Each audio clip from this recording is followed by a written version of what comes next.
అయ్యో బాబు, మా ఇంట్లో ఈ రోజు పెద్ద సమస్య వచ్చిందిరా. అదేంటంటే ఇంట్లో అన్నం రెడీ అయిపోయింది కానీ కూర ఏం లేదు.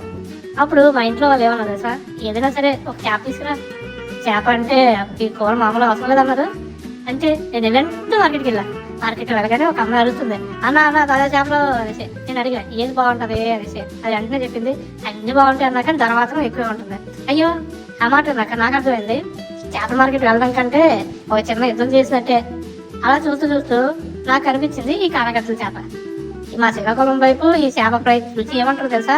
ఇంట్లో వాళ్ళు కానీ ఈ చేపలు కానీ వండితే పక్కింటోలా ఇంట్లో అందరూ వచ్చి దుబ్బు తింటారు.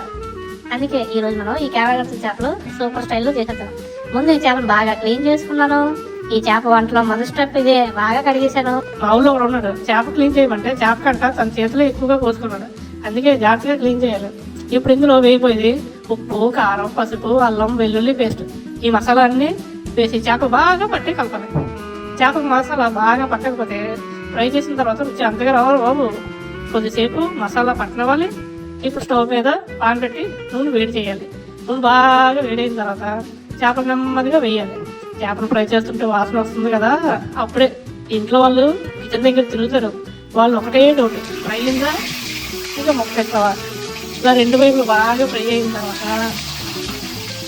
బయట క్రిస్పీగా లోపల సాఫ్ట్గా ఉంటుంది కదా, అప్పుడు చూడండి కానగత్తలు ఫ్రై తింటే సూపర్.